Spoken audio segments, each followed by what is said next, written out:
this event. So Miigwech, thank you so much for joining us. And let's get right into a little bit more about what Community Conversations is. So Community Conversations was started as a way to virtually connect with people like yourself, so people in Indigenous education, looking to do more with what we can have. So we've been joined before by several different guests, and our guest here today is Dr. Laura Forsythe. She is a Métis scholar at the University of Winnipeg, and she is in the Faculty of Education. And Dr. Laura is also bringing with her a host of her students. So I'm excited to see class participation in one of our community conversations here. Just to let you all know that I am joining you here today from the Anishinaabe, Inuit, Anishinaabe, Dakota, and Dene people, and on the homeland of the Métis Nation, because I'm in Winnipeg on Treaty 1. And we're doing this in the spirit of collaboration. We're also doing this in the spirit of safety. So this is a safe space. If you feel that there's something said that you are uncomfortable with or don't feel comfortable sharing, please reach out to myself or one of the Full Circle members who are joining us here today. I think today we have Jen and Carly, and we're so happy to have us all here in circle. And then, so let's get to know you a bit better, Dr. Forsythe. Give me a little bit of information about yourself, and I'm excited to see a little bit more about you.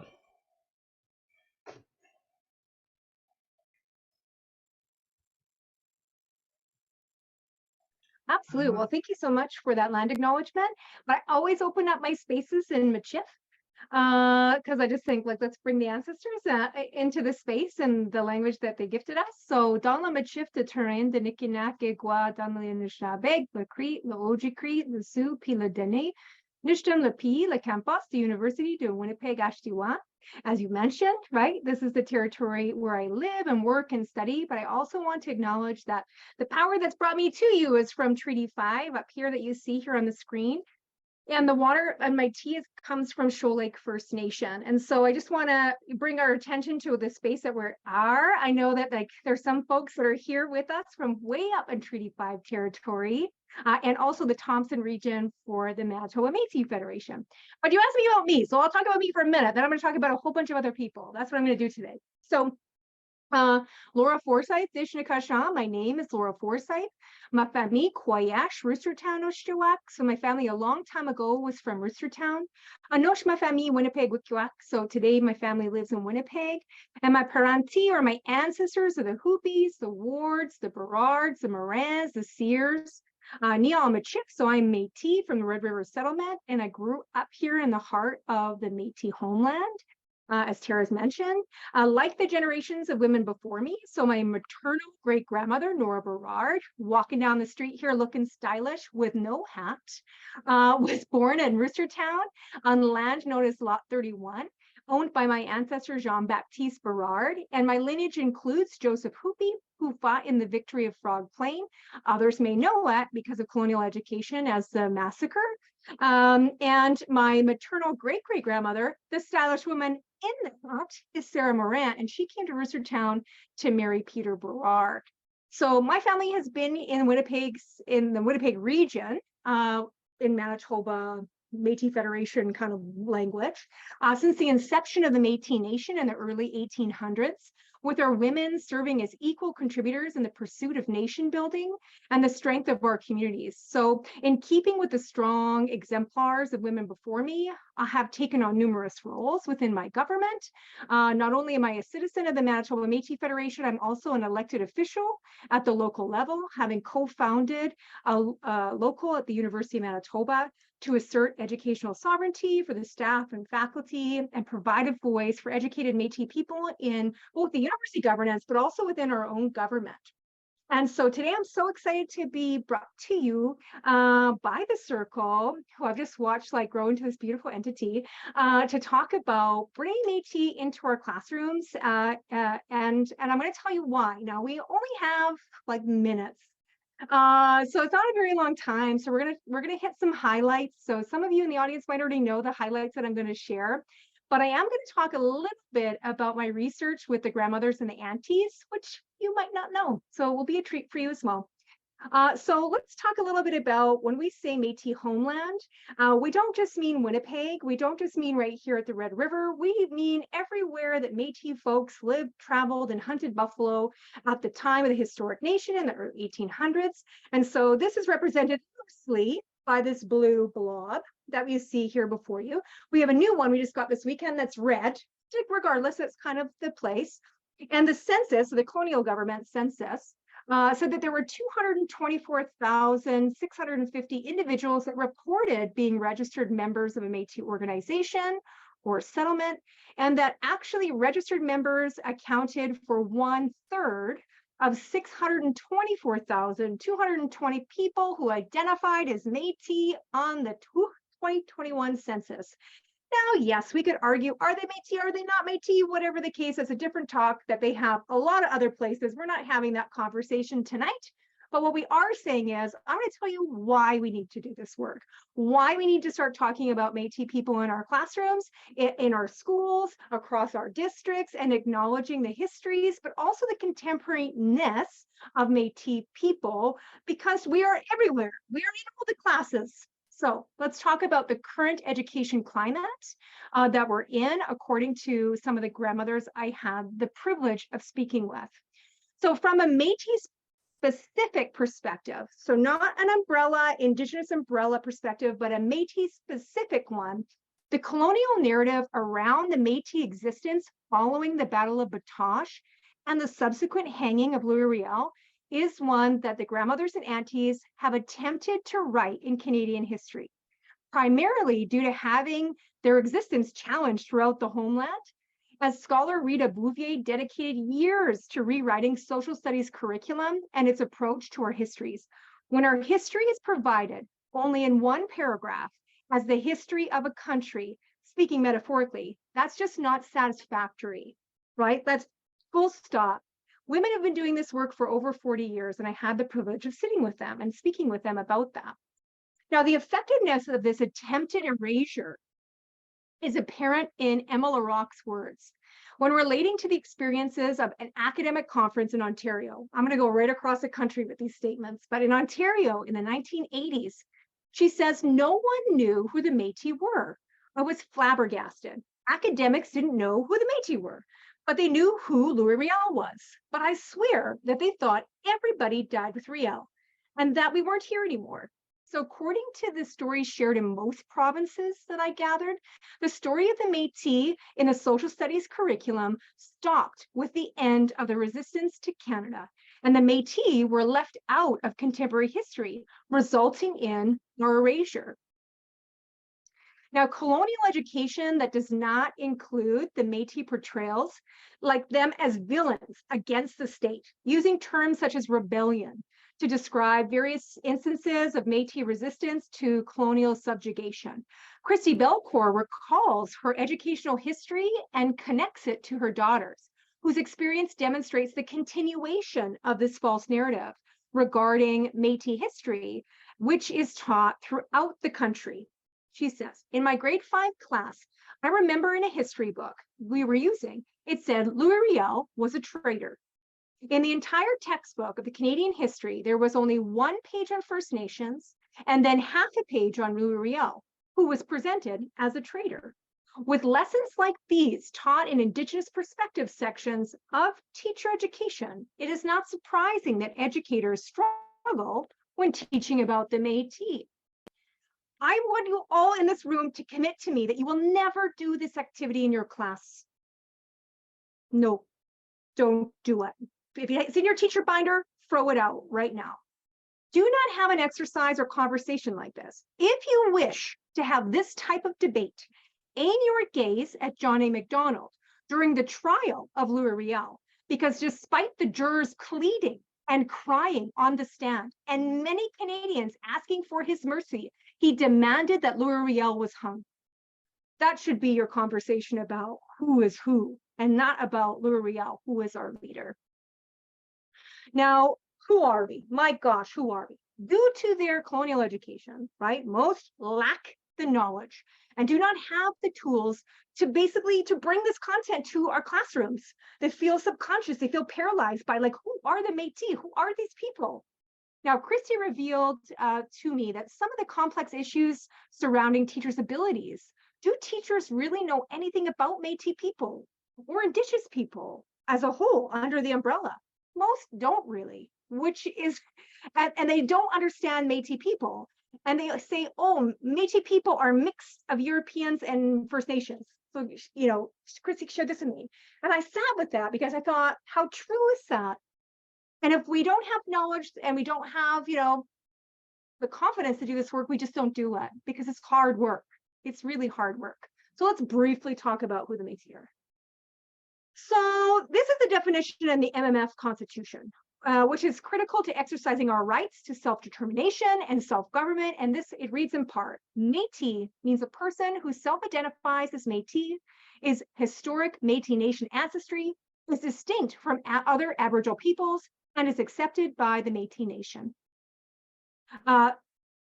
As well, in 2002, the Métis National Council adopted the following definition.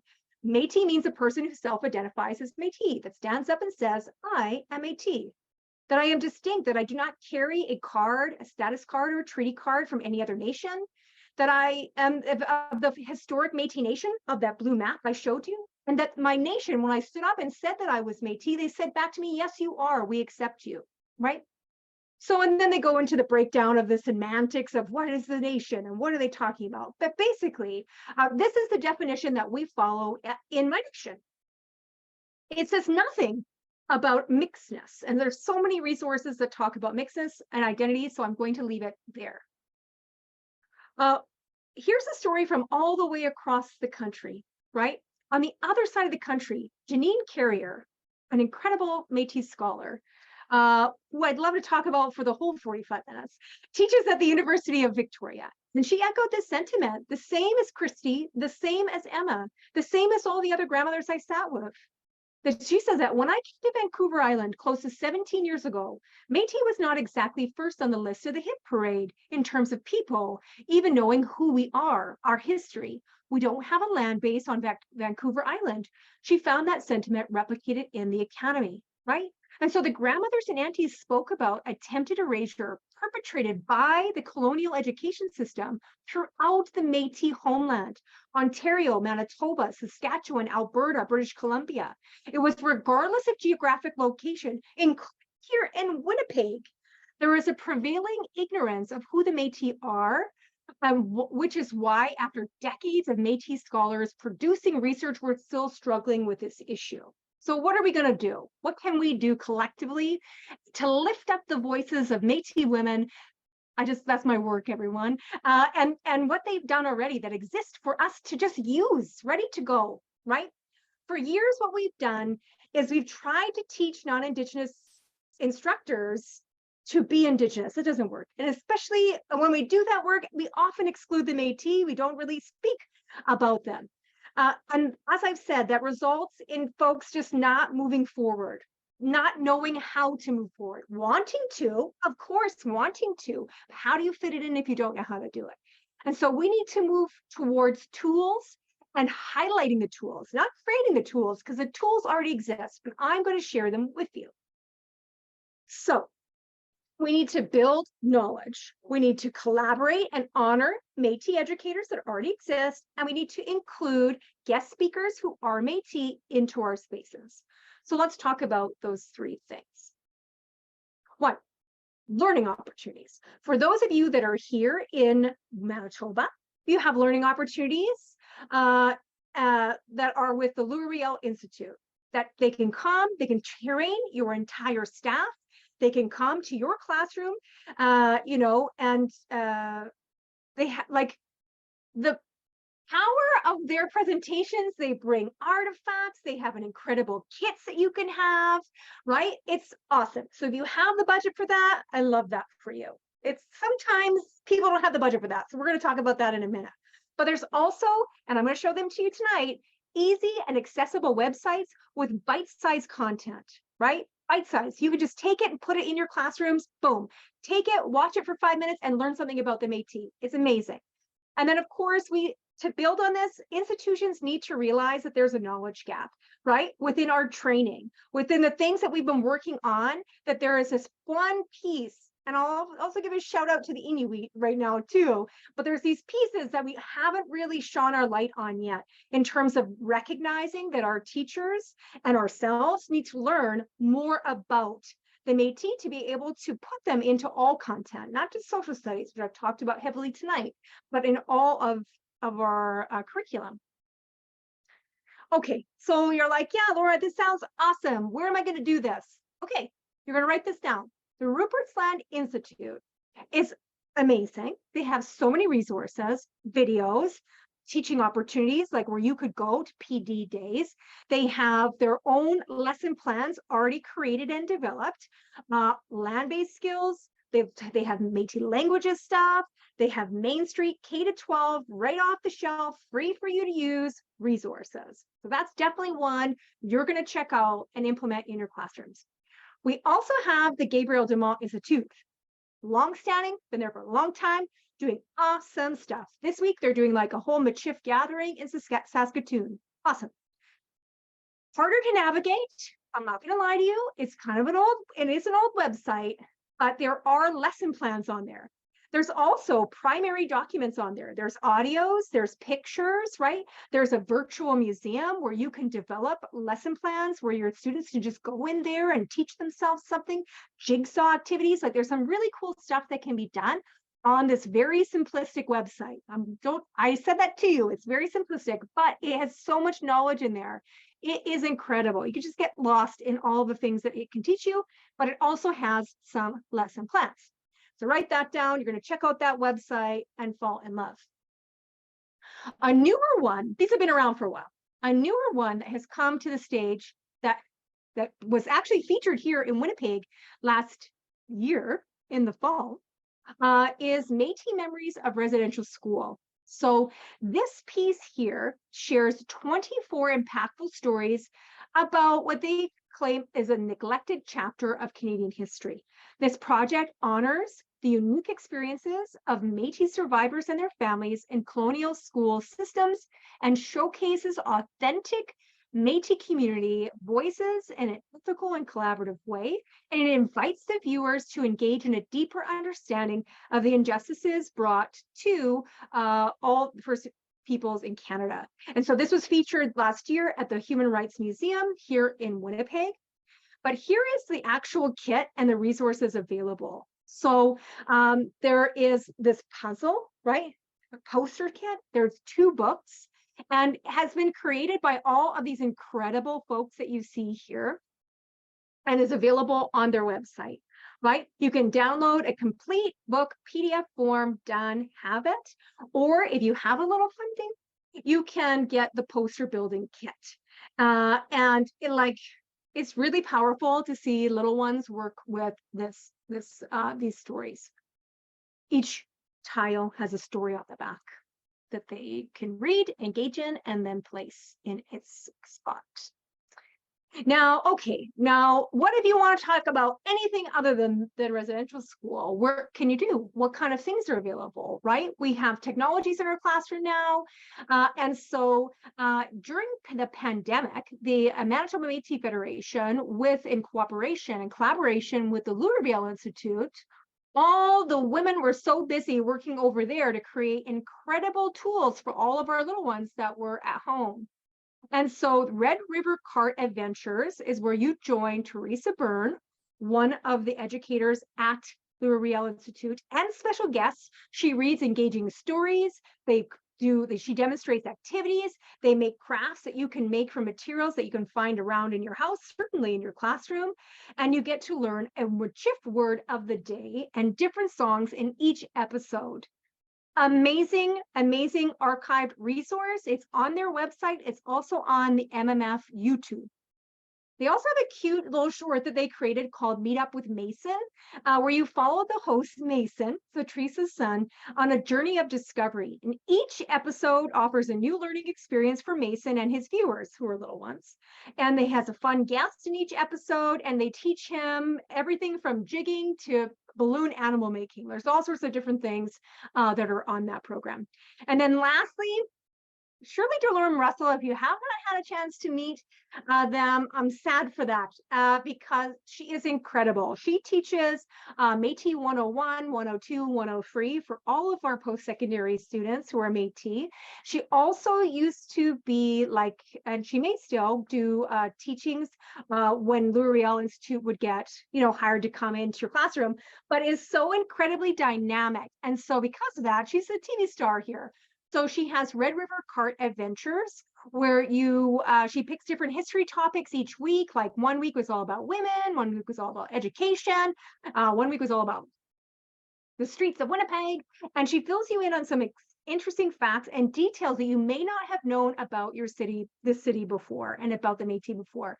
So those are 3 like just click and watch kind of things that you can watch to teach yourselves about the Métis people, but also can bring or create resources in your classroom that are ready, available, and there for you, there for you to use.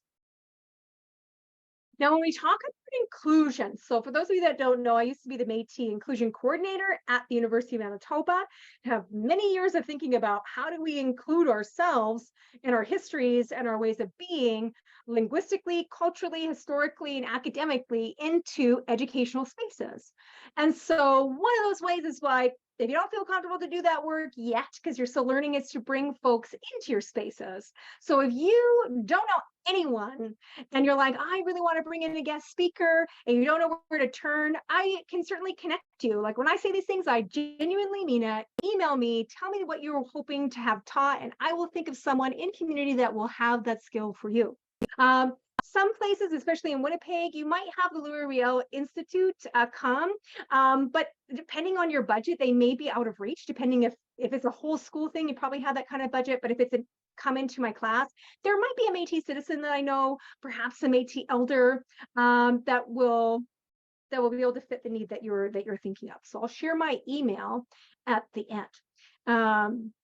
Now, here's the thing, though. Here's the thing. And I remember when I first became the Métis Inclusion Coordinator, I had the pleasure of speaking with the late Lori Barkwell about this work and how was I going to go about this work, and was there things that I needed to know. And one of the things that he pointed out to me is that yes, there are protocols that are going to vary, of course, from community to community, region to region. But something to remember is that not all Métis practice traditional ceremony and accept tobacco or feel a need for tobacco. And I'd come from the university, and that was our go-to, right? That was our go-to gift. And so I received a teaching about how to offer that. Would you like tobacco or tea, or you know what I mean? And so offering a choice signifies your understanding that there is a spectrum of belief systems within our nation, ranging from devout Catholics to traditional spirituality, which is similar to those, of course, in First Nation communities, Inuit communities, settler Canadian communities, right? There's a spectrum of different beliefs. So it's around ensuring that you offer choice so that the elder or the guest speaker, the knowledge keeper, the idea of giving a gift is that it will be used, right? And so you want to give them something that they want. And so I have both on hand, tea, jam, and tobacco for when we do this work with individuals from our nation. Now, as I mentioned, we don't have time to talk about this beautiful journey, but we did some pretty awesome things, I'll just say, right? We had to look at them differently. We had to say, okay, what do we need to put in place that's going to give students a sense of belonging? How do we create community in this space? And as I told you, there's so many Métis folks. Are the Métis in your school? What are the things that we can do to make them feel included, right? And that speaks to them or speaks to who they are or who they want to learn about, right? Many of our families have been disconnected because of colonialism, because of choices that were made beyond, before we could make them. The hiding has happened. And so people are now in a moment of reconnecting, revitalizing, reclaiming who they are. And so are you at your school offering things that are going to be useful for that journey for Métis children? Right? And I'm not just saying like, okay, everyone, we need to jig and we need to speak Michif. I don't jig. I speak a little Michif, but I cannot jig and I cannot play the fiddle. And I'm equally as Métis as anybody out there. But like, what are those pieces of community? What is it about visiting and being with others in the circles that I get the opportunity and privilege to be in that make me more Métis? I don't know how to explain it to you. Just like being with Métis people just makes you feel so good. Right? And we can share stories and we can connect and we see these kinship ties being reclaimed. It's a beautiful thing. But what's happening in your school that's helping to make that happen? Right? Are we offering anything for these little ones to be able to celebrate who they are? And if the answer is no, then we got to say, okay, then what can we do? And that's the work that we did. That's the work that we did at the University of Manitoba. That's the work that they're currently undergoing at the University of Winnipeg. So I understand that we are at a precipice of something new, something that hasn't been done at the K-12 level very much. And so, hey, we're all part of a movement, which is super awesome, right? It's super awesome. But when I say like, okay, so culturally, okay, linguistically, you don't speak Michif. You don't have to speak Michif because I know a place you can go that you don't have to speak Michif and you can teach 4 lessons in Michif. It's a beautiful place. It's called the National Center for, so nccie.ca, and it has 4 lessons in Michif. It has all the recordings, it has all the printouts, it has everything that you need. It includes a video, it includes the elders' voices, and you would learn how to say your name, where you're from, your family members, how to make tea, how to make a fire, how to do all those things together and not know a single word of Michif. So there's so many resources out there. Now, politically, that scares people sometimes. They don't want to get involved in politics. Well, right now, we are discussing the MMF treaty and the implementation of our own self-government. And that will be taught for decades to come. You're at the very beginning of that. That's an exciting thing to talk about. It will be in textbooks someday. And so like, get with it, learn about it, find out what's happening and like mention it. And maybe the kids in your class be like, yeah, I know, my auntie was there, my grandma was there, like my uncle went there, my brother was there. Like, and they can, have a connection to the things that you're sharing. But you might be thinking, okay, I get it, Laura. You want us to include us. So you want to include the Métis. So how are we going to do that? I want you to have a takeaway right now that there already exists. We don't have to create it. It's already out there. You're going to include the voices of contemporary scholars in your field of education and the things they have already created because they're out there. There's so many resources out there. You're just going to click, you're going to find it. And it's not like, sometimes we go looking, it's like teachers pay teachers, which is brilliant, but then you're kind of afraid of it because you're not really sure if it's Métis enough. I just gave you the 3 largest institutions in this country who are creating documentation and creating lesson plans that are vetted and created by Métis folks. So it's not going to be a worry. You're not going to be worried about that. You're going to include content written about the Métis into your courses. Easy peasy. If you struggle, you're going to reach out to me. I'm going to help you. Surprisingly, it's true. Métis write about more than just identity. Okay, so there are Métis resources on all sorts of things, right? All sorts of things. I've had obviously the privilege to teach that. Many in the room have an opportunity to have taught that to students before. But like, if you want to talk about economics, if you want to talk about engineering, if you want, like, there are just endless suggestions that I can think of how we're going to start doing this work. But we are at the very beginning of something. We are at the beginning of something, but grandmothers and aunties have been doing this work for 4 decades. That's why these resources already exist. Grandmothers like Verna de Montnay and Heather Suter have sought to revitalize Michif, one of the languages of the Métis. Emma LaRocque has advocated for and initiated the creation of Indigenous Studies Department in this country. So she also has 90 publications, many of them poetry that have been taken up and have lesson plans created for them. Lorraine Mayer was the first recognized Indigenous philosopher in Canada. Rita Bouvier and Sperna St. Denis, they have created okay, so Indigenous education reframed how decolonial education is approached based on their anti-racism work that's out there, lesson plans that already exist. Sherry Farrell Rossette and Brenda McDougall are both instrumental as community historians and have brought to us our understanding of how Métis beating works. Jean Taillé and Celeste McKay, their work has redefined our understanding of Métis and international law. Jean Taillé literally wrote the book on Métis law, right? These things exist, their work exists. Kim Anderson, Chrissy Belcourt, Janine Carrier, they have influenced our Métis ways of knowing gender, art, and kinship in the Academy. So many works of theirs are open and available for you to read, for you to take up. These 13 women exemplify their contributions, like I said, to law and cultural studies and linguistics, Canadian literature, critical social justice, women and gender studies, literally have redefined our understanding of Métis, and all of it is documented in publications widely available. So if you're in a moment where you're saying, I need to learn more about the Métis so I can implement it into my class, these grandmothers and aunties have done a lot of that work for you. But there's also so people say to me, oh yeah, Laura, you've got these grandmothers, but who else is out there? That was kind of their thing. And so the pushback was, I leave you this list of Métis women in the Academy. So we generated this in less than 5 minutes as a lark, right? We're all kind of joking. I had these grandmothers and this was around. Who else was creating Métis content that was going to be available to folks or was available? And this list is not exhaustive. This is 100 women who are Métis thinkers.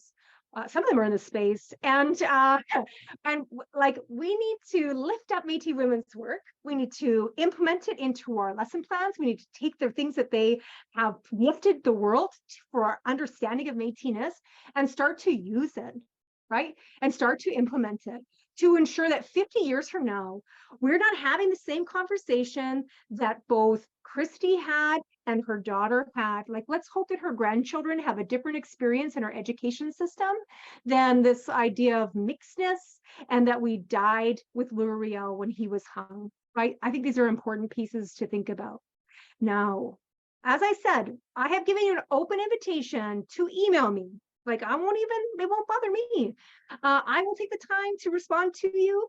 This is an embodiment of Wokotowin. So this work and these gifts were given to me and all of us by grandmothers and aunties. And it's a responsibility to all those who walk behind me for me to share that knowledge freely with all of you. So that's your invitation. Write down my email address in case you get stumped or you're thinking or you're not too sure about something, just reach out and ask me. There are two exciting things that are happening. So we have 40 minutes to talk. So this is a surely, curated moment. But I am running the first ever, very exciting, the first ever, thankfully they let me do it, postback in Métis specific knowledge for teacher education in the postback. So that means that all the teachers who are already here, you have the opportunity maybe to come and hang out with me this summer. And it's called Beyond Riel, and it's part of the Lost Prizes Conference. And we're going to spend a whole course together talking about how to do this work. What does this look like? What do you need to create? What do you need to get? And so that you can go into school in September ready to hit the ground running and actually implement and do this hard work, but easily, because you have the tools you need. And then for those of you thinking I really wish there was a textbook, because there isn't one quite yet, that looks specifically at Métis content in the classroom. Well, we're going to write one. So a collective of educators are going to send me their lesson plans, send me their thoughts, send me their tips, and we're going to work with Canadian scholars to create a Métis textbook. So the publisher loves it. If you are a Métis educator and you're like, I want to be a part of that, Laura, then again, email me at l.forsythe@uwinnipeg.ca, and I will be sure that you get the call when we draft it and send it out for educators to share with us.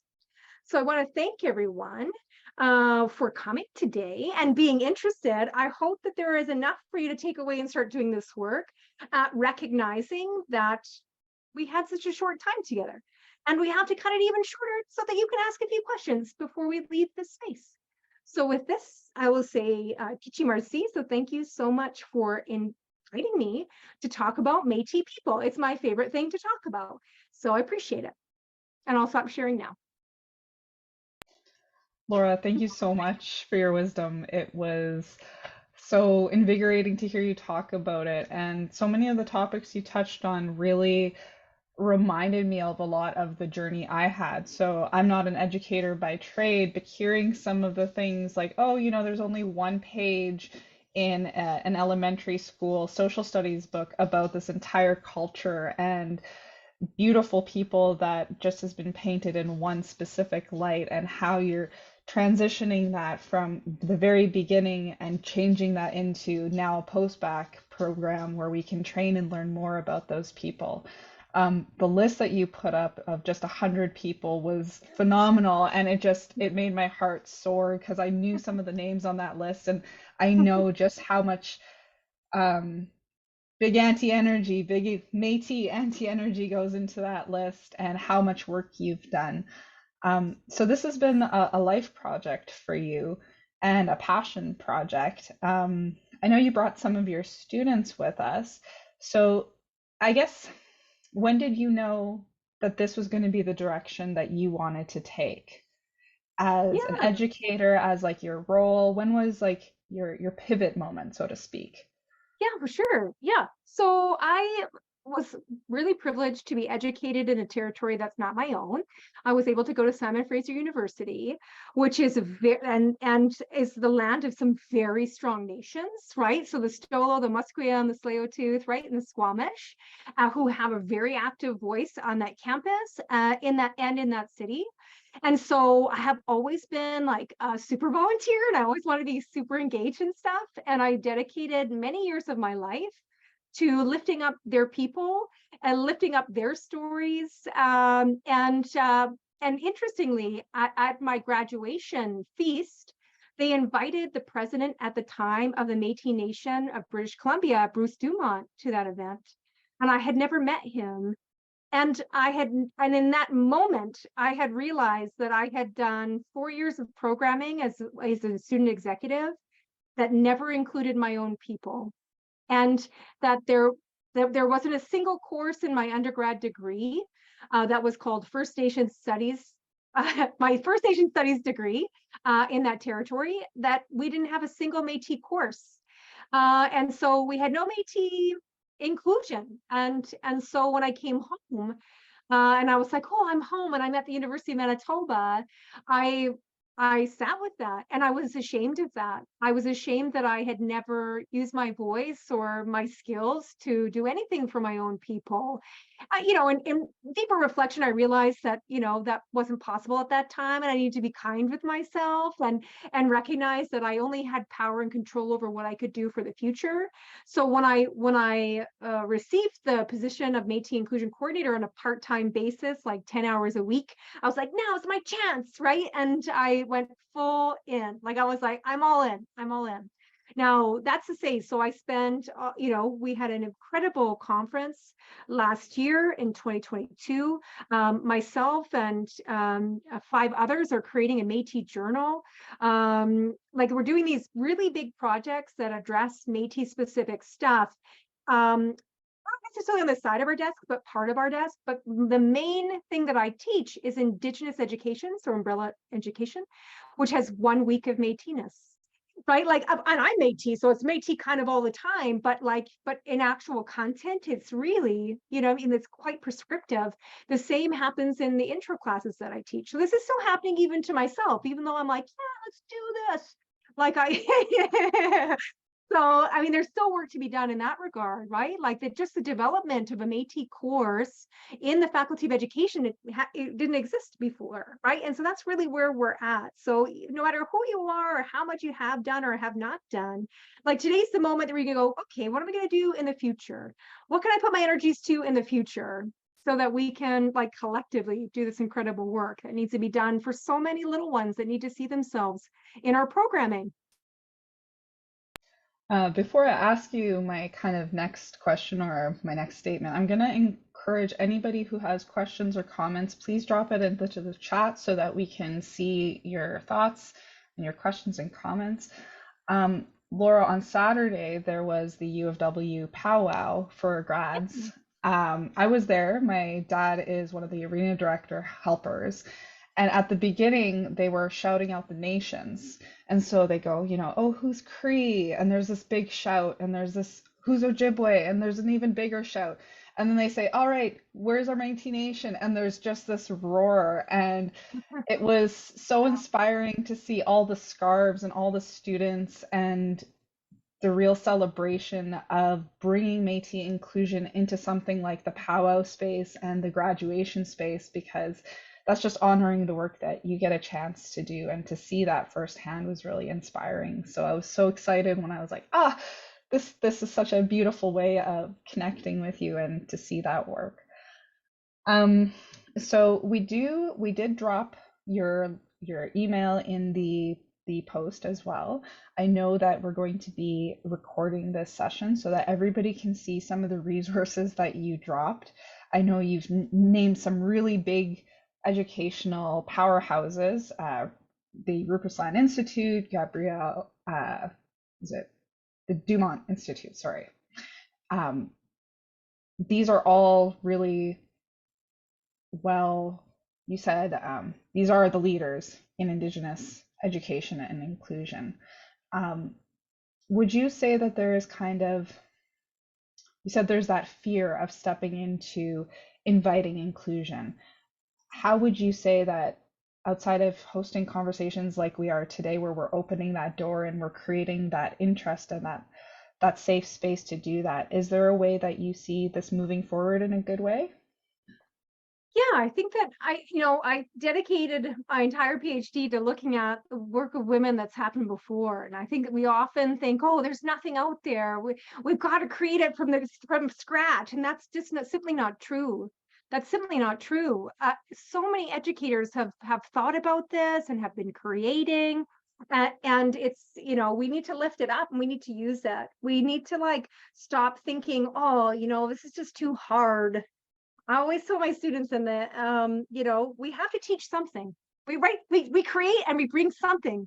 So why not bring a little bit of this, right? And define these lesson plans that are created with the whole, like, to just give you an example, like these lesson plans aren't created even by one person. It's a whole committee of people, and the community is involved and engaged with these, and they have checked them and seen them and gave them the approval, and then they've gone up. Right? So there should be no fear in implementing them, despite like you might be, oh, this is a Saskatchewan resource. Come on. I showed you that map, right? Métis people are all across, right? And we're transient, mobile people. We go in and out, right? And so what if the story that you're telling is of St. Anne? What a beautiful teaching of the kinship ties we have. No one's going to say, stop, that didn't happen on the Assiniboine River. You can't teach that. Like that's not a true fear. That's irrational, everyone. People will just be so happy, right?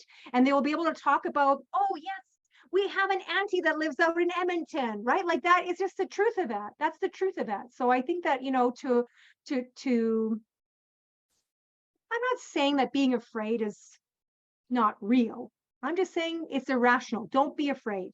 And if you do get a teaching, what a gift that is, right? If someone comes to you and says, "Oh yeah, well," and they have like a little piece, then take that piece and improve that lesson and do it again next year, right? Just as we would in numeracy and literacy. If we see a bump in the road, we don't stop teaching kids to read, right? We adapt and we just do it a little differently next time and hope for a better result. And so I think that's what I would say to that. I would say too, I was also at the powwow this weekend, and I remember the long fights and the long struggles goals of trying to get involved and engaged in it and included in those spaces, right? That didn't just happen. That, to have a fiddler in that space, or to have our flag in that space, and to have those sashes in that space has been a long fight.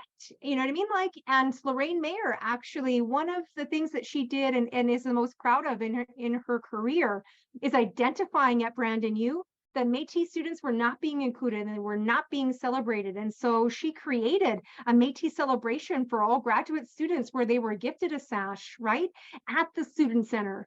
And so it just makes me think of, when I go to beautiful ceremonies like we had this weekend, all the hard work that everyone's nation had to put in to have that moment. And all times there's a moment of teaching within those occasions. It was absolutely beautiful to see so many, some who are here, graduate at that space. So awesome. Oh, here's the question in the chat, I was Tara. just about to jump into it. Okay. We'll just read it out loud for those. Do you have any suggestions for bringing this knowledge to teachers who are already in service? Yeah, I think, so if you're here and the rest of your school isn't here. Appreciate that.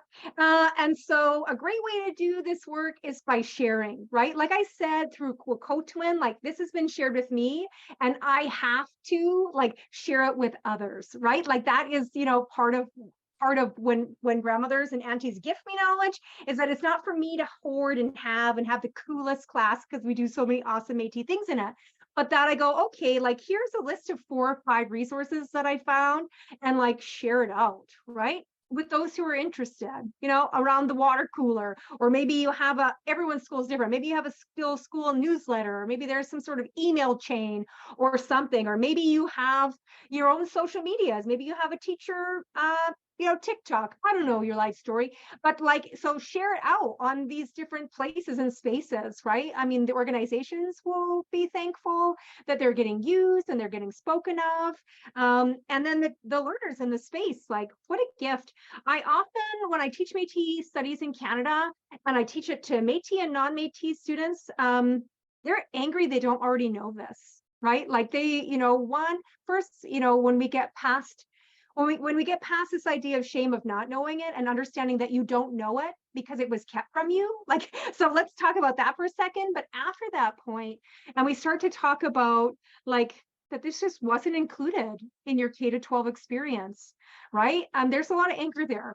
And that's why I'm saying we need to provide this space for all learners to just know the people who are in their city, know the histories that have happened before, right? What is that place across from Burger King on Main Street, right?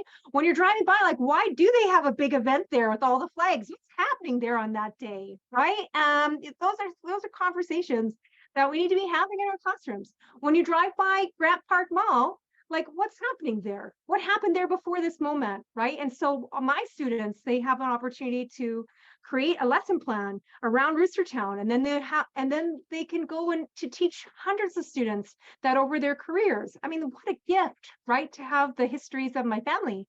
There's so many more stories that we have to tell that I think that I'm hopeful that over the next couple of years, we're going to be able to do this work in a really good way. Speaking of educating people further, there was just a question about your further post-bac course that you're developing. Yes, I'm so excited for it. So I'm currently, the students who are with us tonight, they're in a post-bac that is looking at pragmatically bringing Indigenous education into the classroom. And we ran that as a pilot program at this Lost Prizes conference. And then we were able to run it for real, and it became a real course, which was so amazing. And I was like, oh, well, if we can do that, we could do that for Métis people too, right? We could do that for Métis education too. And they were like, yes, you can. And so at the University of Winnipeg, during the summer, we have a post-bac. It's almost like a boot camp because it's over 1 week, and you have the opportunity to get 3 credits towards your post-bac by joining the Lost Prizes conference. And you, it's 3 days of classes all day. It's an all-day thing. We spend a whole beautiful 8 hours together, 3 days in a row. And then you also attend a conference, which is a lot of topics, various topics over 2 days, and there's an assignment there. and you get 3 credits. It's a beautiful thing. Some people who have a lot of energy do a course, the conference, and another course, and they get 6 credits towards their post-bac done in just a week. So there will be a course offered this summer called Beyond Riel, where we will go and do that work together. So will you be offering a course this summer on Métis Studies? So that's happening. Now, the University of Manitoba, I don't know what the University of Winnipeg has, but I know the University of Manitoba offers an online program for Métis studies, specifically 3 credit hours. It's distance, so you don't have to go to campus. And it's content, right? Goes through the history, goes through all the stuff, up to, unfortunately, it doesn't cover like contemporary Métis history in that course, but there's that option too. I don't know how open they are to just like people coming to take it, but like, is there just like a course to take? Really, which is an unfortunate thing. Like, we should have some sort of, evening, low cost, let's just spend some time in Michif. I mean, in like Michif being Métis, not the language, histories, which would be amazing. But no, that doesn't exist yet. I'll put it on my to-do list because it does seem like something we should have. Thanks for sharing that resource, Barney. Thanks a lot. Okay. Oh, that's so fun, Brenda. That's so fun. Like, there's some, okay, so if you go to the Public Arts Council website, there are 2 installations that are worth like having a check of, like if you're not close to it, if you can ride your bikes there, awesome. I love that. But if you're not in that part of town, they have a really good, like their photos are there, the artists like testimonials there. It's a real teachable moment to talk about the pieces and why they're there and how do they connect to our histories. So that's a pretty good one too. Thanks for bringing that up, Brenda. Yeah. Okay. So, all right, Dawn. So when I started as the Métis Inclusion Coordinator, we at the University of Manitoba have a beautiful Indigenous Student Center. It's gorgeous, right? And it has all the resources you ever need, has a kitchen, has a computers, has nice chairs, has tables, right? Every support person for Indigenous students is in that building. And the Métis people wouldn't go in there. No, they would not go. When I first met the Métis University Students Association, I met them in the basement of Asper, which is basically like I went to a dungeon to meet these students to see their meeting. So they would rather go to a windowless dungeon than come into the Indigenous Student Center because they didn't feel like they belonged in that space, that they weren't like welcomed in that space. Some people thought that, some people thought that they weren't whatever. They didn't look like they should be in that space, whatever that means. And they just didn't feel Indigenous enough. So my dissertation explores that phenomenon, right? And talks about, why those ideas are so persuasive and to keep people out of spaces. So that's what I'm talking about when we start talking about like how do we build community and help learners like reclaim who they are in their indigeneity as Métis citizens or as Métis people, right? That they can like go into those spaces. So I was in that role for 4 years. And so that was I went to the dungeon and I met them. And then slowly over time, we like looked at like, why do you feel this way? What can we do? How do we do this work? And so part of my work was putting a 45-meter sash on the center pole of the center so that they would see themselves, right? Like they could see it when they walked into that space. And articles would say that's tokenism, but I know that it works, right? Like I know that made them feel welcome in that space. There was pushback to that move for sure, but it was awesome. And then then slowly they started over time feeling empowered to be in that space and making friends with other, Indigenous students that were there, both Inuit and First Nations. And then next thing you know, they were on the Indigenous Student Association, right? They took on that leadership role that you're talking about, right? Because they felt comfortable. They felt part of that team, of the collective in that space, right? And lifelong friendships made. And so I'm doing a research project right now that's looking at the impact of those things that we did to really think about, what worked, what didn't work. but I know exactly what you're talking about, that you're like inviting folks to be a part of something that they, at this moment, because of the community, because of the conditioning, because of their own journey with their identity and who they are as Métis people, they're not comfortable to take that next step. So then it's like, okay, then what can we do, right? What can we do for you, right? Like what kinds of things can we do at lunch hour or after school? Until you get to a place where they are running for, president of that association, which happened, right? Which happened at the University of Manitoba. It was a beautiful thing to watch develop over such a short time. Yeah. But they would see that, oh, they wouldn't want that.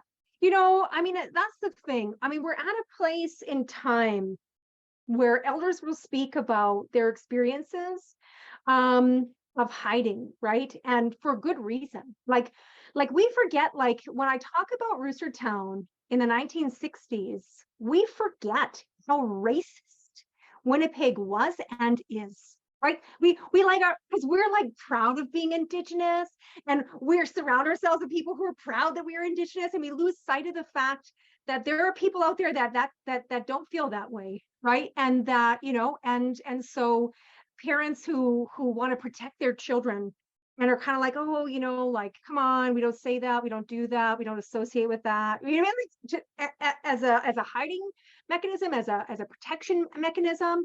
And so those are really difficult conversations, no doubt, Dawn, like no doubt.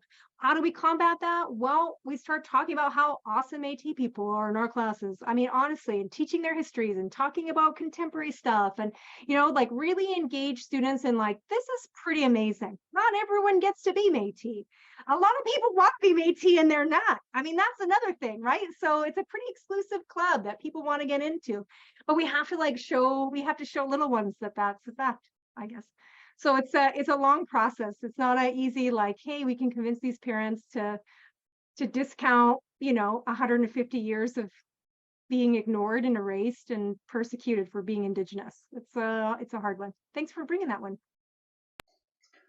So, Laura, we're just going to do a quick poll so that we can learn a bit more about our community. And the spirit of community conversations here is developing these awesome connections to people across Turtle Island and the Métis homeland.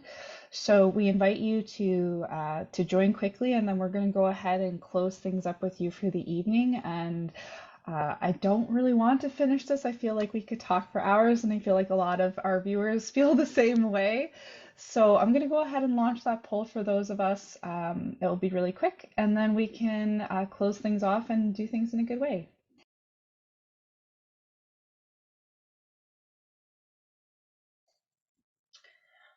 So our first question is pretty simple. We ask, where are you joining us from? I know we have some folks joining from Winnipeg.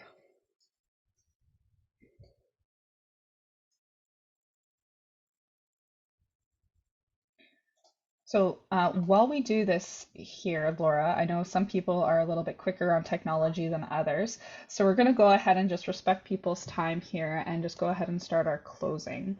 Again, miigwech, merci, Marcy, thank you for joining us and sharing your wisdom and bringing your class along. Because what an awesome show of mentorship and putting the work that you do for first and foremost in what you do and bringing us. It was so insightful to hear from you, and I know that everyone here was just as excited to hear from leaders here in our local and also that have been around. If anyone needs the information, we will be posting this recording up in the future on the Full Circle website, so you'll have this, you'll have all the resources that Laura's shared with us, and also we're always here for you if you need as well.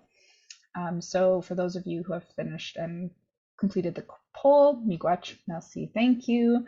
Laura, was there anything in closing that you wanted to kind of share as your final bring it home moment for us? Well, I'm just gonna say hi to Carol in Halifax and hi to Marley all the way in British Columbia. So we have coast to coast, just demonstrating there are Métis people everywhere. And I really want to drive home this idea that there are Métis people in your classrooms, right? And they may be struggling with their identities. They may, want and crave to learn about their people. They may feel dismissed if you don't mention them, right? There are all these things that our little ones, small and tall, are thinking about their Métis-ness. And I think that, we have the privilege of introducing them to the thoughts and the words and the wisdom of so many Métis folks who have come before, and if we do a disservice to those little ones when we don't. That is what I will leave us with. All right. Well, everyone, thank you for joining us for our third community conversations. We hope you'll join us again for next month's conversation. We'll be announcing that on all of our social medias, and we hope you have a great evening. And again, thank you for joining us. So, miigwech, have a great evening. Thank you. Kichi Marcy. Bye, everyone. Bonsoir.